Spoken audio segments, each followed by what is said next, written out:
Minnesota tonight. Minnesota tonight. Yeah. I'm Lizzie Gardner. I'm Cody Nelson. And this is the state of Minnesota.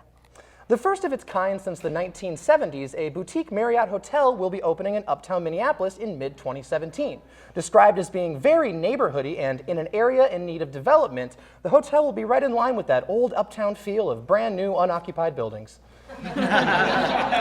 95 dogs were rescued from unsanitary living conditions stemming from a Maplewood couple's unauthorized dog breeding operation. When reached for comment, the couple said, "We were 6 away!" Valentine-themed coffee cups sold at Target and labeled microwave safe are being recalled after the Consumer Product Safety Commission received reports of the cups sparking in microwaves because of the gold metallic "Love Today" printed on the outside. A seemingly golden container of love deemed safe exploding under pressure. Pretty good metaphor for a relationship, isn't it, Melissa? A settlement between Minnesota Public Radio and the Metropolitan Council gives NPR $3.5 million to deal with vibration and noise interference caused by the Green Line at the downtown St. Paul studios. A spokesperson for KDWB released a statement saying, quote, "The noise from the Green Line doesn't seem to bother us at all. Laser sounds, foghorn, foghorn, foghorn, old-timey car horn, sex moan, bazinga," unquote. On Thursday, reports of Minneapolis-St. Paul Airport claimed that passengers were fuming over long lines at security checkpoints. In order to address concerns, the airport director wrote a letter to the TSA, which witnesses say he promptly crumpled, rewrote, recrumpled, and passively-aggressively threw into the trash. The DEA has given Minnesota a permit to begin growing hemp on an industrial level within state lines. When reached for comment, your friend who loves the band Phish finally had something else to talk about. State health officials say the rate of people in Minnesota without health insurance has fallen to a record low 4.3% in 2015, down from 8.2% 2 years prior. At press time, those 4.3% were still on the phone with Minsher. Such a long phone call. The Mall of America has asked a Hennepin County judge to lift the restraining order this week against the 12 leaders of last December's Black Lives Matter protest. Meanwhile, the ban against black teenagers still stands. It's the worst.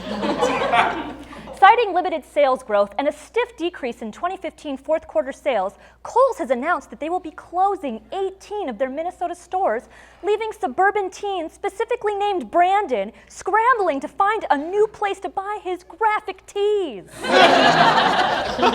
The Minnesota Timberwolves mascot, Crunch the Wolf, celebrated his 27th birthday last Saturday. Party attendees included the Utah's Jazz Bear, Orlando's Stuff the Magic Dragon, and Crunch's parents, a lazy Timberwolves marketing exec and a bottle of Lagavulin 18s.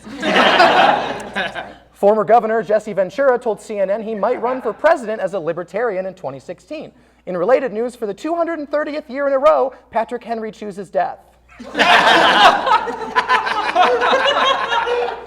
MSU Moorhead awarded a high school senior a $2,500 scholarship based on the quality of her tweets.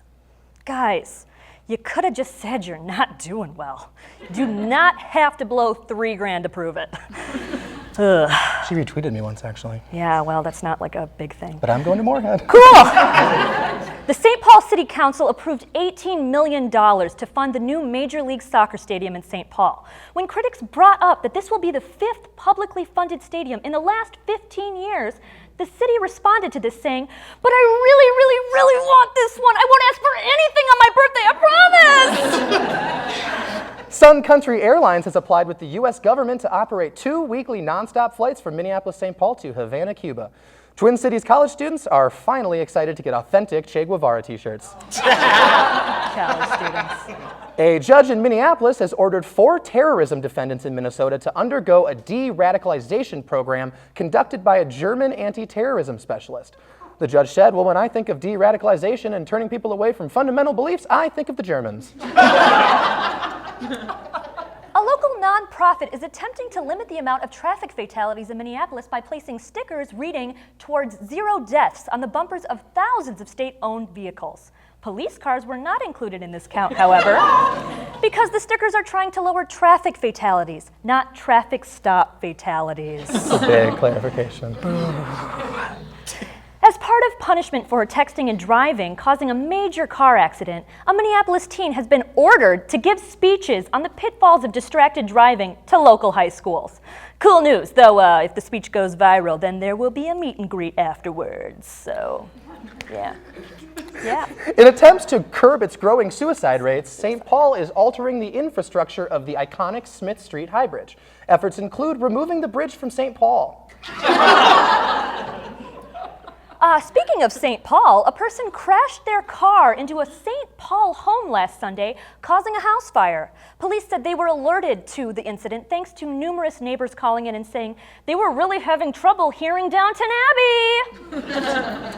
Thanks to revealing security footage, a man who robbed an Edina CVS has been branded the Butt Crack Bandit. When reached for comment, a local plumber said, "Yeah, it's not so funny when it happens to you, huh?"